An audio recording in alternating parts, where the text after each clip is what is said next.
Hey everyone, Jessica Coulter here, and today I want to talk to you about college. So I want to give you 3 tips on how to prepare for college. So if you've missed my last couple of videos earlier this week, how to prepare for middle school and how to prepare for high school, highly recommend you check out my business page on Facebook or my YouTube channel to watch those videos. So today I'm going to talk to you about college. So if you've got any kiddos currently in college or anybody just starting college, or maybe whoever's watching is getting ready to start some classes, wonderful. Let me know this message is relevant to you. Click that heart or like button for me, and leave me a message below, a comment below that tells me what your major is going to be, so I can cheer you on as you start your new journey. So, before we really get into this, just want to introduce myself to you. Again, my name is Jessica Coulter, and I am the CEO and founder of Ace Cookie Tutoring. I help students with the ACT, so I help them get the score they need to get into college, and then I also help students with their papers. So I absolutely love to proofread, and then I'm also going to offer a writing workshop next week. So if you're interested, definitely feel free to check out my page or send me a message, give you some details.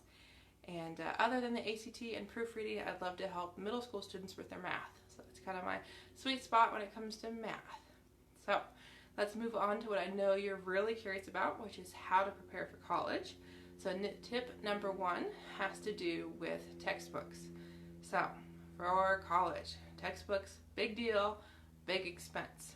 I can tell you that unfortunately, some schools are going to require you to get your textbooks at the college bookstore. Other ones, not so much. So highly, highly recommend do not get your books, your textbooks, or your children's textbooks at the college bookstore. Unless they're written by a professor and so they're only available at that bookstore. You can usually find them cheaper online. And depending on what kind of student you are and how long you really plan on holding on to your books, sometimes renting your textbooks is a better deal than it is to actually buy them. I love to take notes in my textbooks. I highlight, I write all over them, so I've got to buy them because they usually don't want you to do that if you rent them. But definitely Amazon was my go-to place, as were other kind of used bookstores, so like half-price books. So if you're getting something out of this, wonderful. I do want to tell you that I'm just going to give you a couple of tips today. I will be offering the full college preparedness checklist in my Facebook group. It's called Students Aiming for A's, and you'll find the URL in the comments and also in the description. So just look, above the video, below, around, wherever it might be, you'll find that link. So let's move on to tip number 2 to prepare for college, and this one is about laundry. So I know some of you might be groaning at the thought of having to do your own laundry, but yes, it is a real thing. And so depending on where exactly you or your child is going to live, your kiddo might be doing laundry on campus, so it might be good if he or she knows how to do laundry. We all know, all of us that have lived on a campus at college, that the kids that had white shirts one week and then we see them walking around a couple weeks later with gray shirts, that they didn't really know what they were doing. So highly, highly recommend making sure your kiddos know A, how to do laundry, B, maybe developing a laundry plan. If your kid lives close to school, and close to home, or maybe is going to school from home, is going to commute, whatever it might be, or if it's an online option, you don't really have to worry about laundry, except maybe sharing those responsibilities, mom and dad. But definitely figure out who's doing laundry, how it's being done, and making sure we have the supplies to do laundry if we're actually getting to go to school and, getting to do the whole college experience in person instead of online. So, again, hope this is helping. Are you learning some things? Or are you, just kind of want to check in and get your thoughts? So if this is helping out, wonderful. Tap that heart or like button for me. Or again, feel free to, leave me a comment with what your tip would be for anyone preparing for college.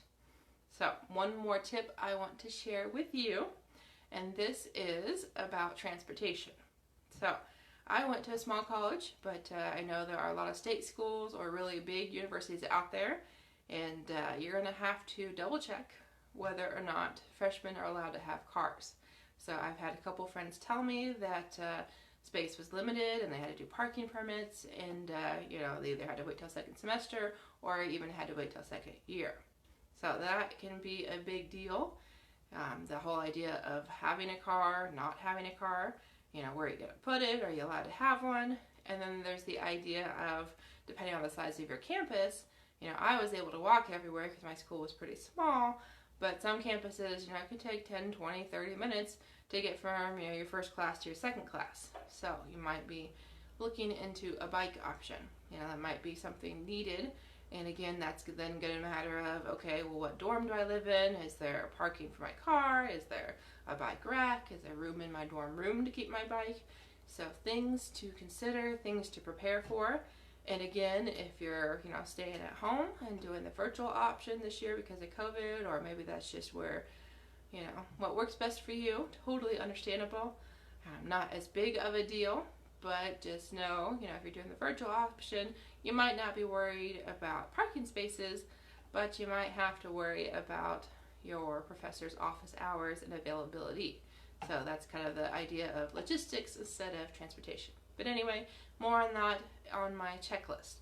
So if you want any more help with preparing for school, whether it's college like we talked about in this video, or middle school or high school, go to my Facebook group. Again, that link's in the description. It's facebook.com/groups/A's for students. And join my group and you'll get those preparedness checklists. So you or your child, you know, whoever might be going to school this year, will get A's in your classes, because that's what I'm all about here with Ace Cookie Tutoring. I want to help you and your children become successful learners and ace your classes.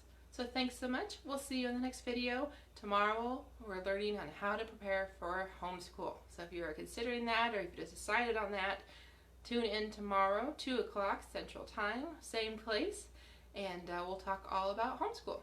Thanks, guys.